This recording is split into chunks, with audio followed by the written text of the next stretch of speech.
Alors dans cette vidéo, on va corriger le 115. Donc c'est le 115, page 35 de ce livre. Alors on nous donne une suite géométrique de raison 1/4 et de premier terme u0 égale 5. Il faut trouver d'abord la limite. Et ensuite, il faut calculer l'expression de la somme des n premiers termes de cette suite et déterminer la limite de cette somme lorsque n tend vers plus l'infini. Alors les petits rappels nécessaires que je vous montre en 1, c'est la limite de q puissance n suivant les valeurs de q lorsque n tend vers plus l'infini. Donc ce que je vais mettre en rouge, donc si q est inférieur ou égal à moins 1, là où actuellement je passe un petit point rouge, et bien tout simplement il n'y aura pas de limite. Si le nombre q il est strictement situé entre moins 1 et 1, la limite de cette quantité puissance n lorsque n tend vers l'infini va aller vers 0. Si q égale 1, ben 1 fois 1 fois 1 fois 1, une infinité de fois, ça va donner 1. Et dernier cas, si q est plus grand que 1, eh bien la limite de q puissance n va aller vers plus l'infini. Donc en gros, quand on a une limite d'un q puissance n, la question à vous poser, c'est où est situé le nombre q pour pouvoir répondre. Alors, deuxième rappel, la somme des termes d'une suite géométrique. Je vous rappelle la formule, donc là où je mets un petit point, il faut la valeur du premier terme qui multiplie 1 moins la raison de cette suite géométrique, puissance nombre de termes, sur 1 moins la raison. Alors, deux petits exemples en dessous. S1, donc si S1, on nous demande de faire la somme des termes du numéro 3 au numéro 40 qui sont en progression géométrique, alors j'ai pris comme raison la lettre Q pour m'expliquer. Eh bien, on voit bien que ça donne, donc le premier terme de cette somme, c'est U3, donc il faudra la valeur de U3, multiplié par 1 moins la raison, ici j'ai dit que c'était la lettre Q, à vous de vous adapter dans vos exercices. Puissance combien? Alors si on regarde bien, dans cette somme, elle démarre à U3 et finit à U40. Alors retenez plutôt qu'en partant de U1, en allant jusqu'à U40, ça ferait 40 termes, d'accord? De U1 à U28, 28 termes. Donc de U3 à U40, qu'est-ce qui se passe? Il me manque les termes U1 et U2. En fait, il me manque la partie de la somme U1 vers U2, c'est-à-dire 2 termes. Il me manque 2 termes. Au total, j'aurai de U1 à U40, c'est-à-dire 40 termes. Et du coup, s'il y a 40 termes moins 2 manquants, ça veut dire que j'en ai 38, d'où l'exposant qui est ici. Et on divise par 1 moins la raison. Ensuite, une somme géométrique peut être également vue sous forme numérique, sans notation avec les termes. C'est-à-dire, par exemple, si vous avez à faire la somme de 1 plus 5 au carré, la somme S2 plus, etc., jusqu'à 5 puissance 20, on voit bien que de proche en proche, on passe en multipliant par 5, donc ça sent la progression géométrique. Le premier terme, je le mets devant de cette somme, c'était 1. 1 moins la raison qui est 5, ok. Sur 1 moins 5, ok. Maintenant, en haut, attention à ne pas oublier de mettre le nombre de termes. Alors, on fait attention, je vais rajouter, là, vous voyez, le 5 tout seul en deuxième terme, c'est un 5 puissance 1. Du coup, de là à là, vous avez la numérotation des exposants qui va de 1 à 20, donc ça fait 20 termes. Et il ne faut pas oublier celui-là qui en fait partie aussi, donc il y a 21 termes. Voilà. Donc, suite à ces rappels, eh bien, je me lance dans la correction de cet exercice. Donc, première question, il faut trouver la limite de la suite UN qui est définie comme géométrique. Ben, la première chose à faire, c'est d'avoir sa formule explicite. Quand on nous donne les paramètres d'une suite géométrique, tout de suite, on peut trouver en particulier sa formule générale. Donc, sa formule générale, si le premier terme c'est U0, eh bien, c'est UN égale U0 fois Q puissance N. Alors bien sûr, ça aurait été U1, on aurait mis U1 fois Q puissance N moins 1, etc., etc., suivant qui est le premier terme. U0 ici fait 5, et la raison fait 1/4. Donc il suffit de remplacer, et on a directement l'écriture générale de UN. Alors pourquoi c'est intéressant d'avoir l'écriture générale de UN? Ben parce que si on veut sa limite, il suffit de maintenant calculer une limite. Donc si on observe bien notre suite UN, là, que je vais encadrer en rouge, donc le résultat précédent, eh bien ça sous-entend qu'il nous suffit de trouver la limite de 1/4 à la puissance n. Et là, c'est les rappels de petit 1. Il suffit de connaître la position de 1/4. Et 1/4, c'est bien situé dans la fourchette moins 1, 1. Donc je l'écris, il faut toujours l'écrire ça. Moins 1/4, pardon, 1/4 est compris entre moins 1 et 1. Donc limite de 1/4 à la puissance n lorsque n tend vers plus l'infini, eh bien, d'après mon cours,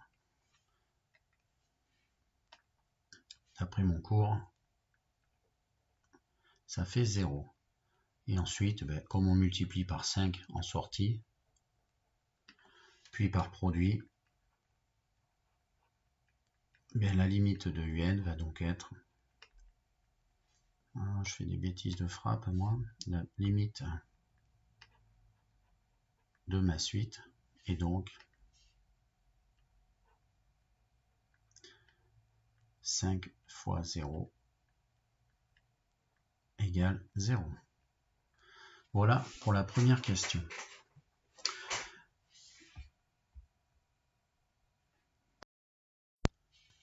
Alors dans cette deuxième question, on nous demande de trouver la somme des n premiers termes de la suite n en fonction de n, puis sa limite quand n tend vers plus l'infini. Alors d'abord, on va essayer d'y voir plus clair. Je vais appeler grand S cette somme, d'accord, et je vais exploiter la formule que je vous ai rappelée juste avant. Je viens de l'enlever, mais elle y est toujours si vous reculez un petit peu la vidéo. Donc je veux les n premiers termes. Donc si la suite commence à U0, plus U1, et je veux n termes, faisons attention parce qu'elle démarre de U0, ça veut dire que la somme porte jusqu'au numéro UN-1, d'accord? Parce que de 1 à n-1, il y a n-1 terme, plus le numéro 0, ça en fait un de plus, donc n. Voilà, alors si je me souviens de ma formule, elle dit premier terme, U0, donc c'est U0, je le remplacerai après, fois 1 moins la raison, ici c'est 1/4, c'est marqué dans l'énoncé, puissance nombre de termes, c'est marqué en français les n premiers termes, ou alors vous recomptez, mais c'est dommage puisqu'en fait, on vient de le dire dans l'énoncé, sur 1 moins 1/4. 1 moins la raison. Voilà.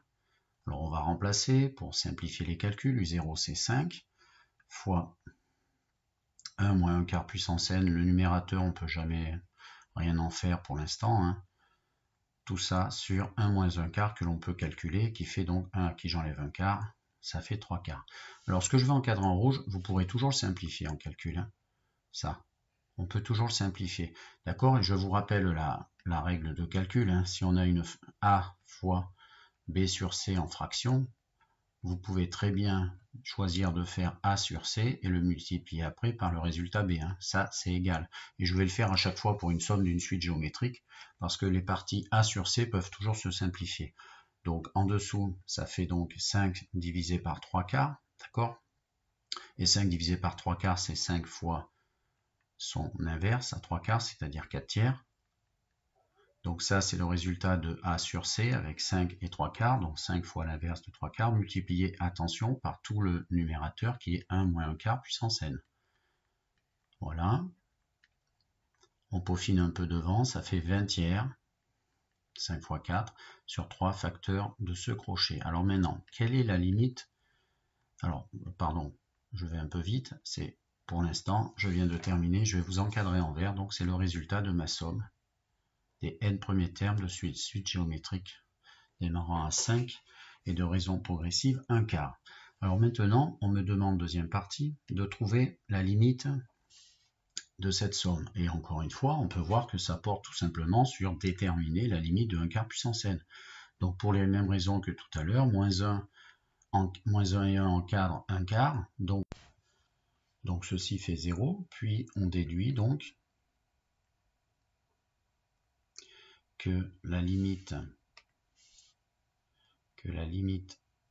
alors je vais donner un petit nom à tout ce qui est entre crochets. Là, vous voyez, je mets une accolade, j'explique au correcteur, donc là j'ai déjà utilisé lettre pour vous expliquer ABCD, ben tiens, ABC, pardon, ben je vais utiliser la lettre D, d'accord. Puis limite de, non, ça m'évite de tout réécrire, hein, de grand D, mais attention, il faut bien être clair, il ne faut pas que ce soit utilisé, il faut l'avoir mentionné avant. Limite de grand D est donc égale à 1 moins 0, et bien ça va aller vers 1, puis par produit, puis limite 1, et ainsi, si on fait une multiplication avec 20/3 qui est devant, donc j'appelle ça un produit. Donc voilà, pour gagner un peu de temps, je viens d'écrire la suite, hein. Donc la limite de grand D que je vous ai mis en accolade dessous, ça va vers 1 moins 0, et ainsi par produit, limite de S, lorsque n tend vers l'infini, égale 20/3.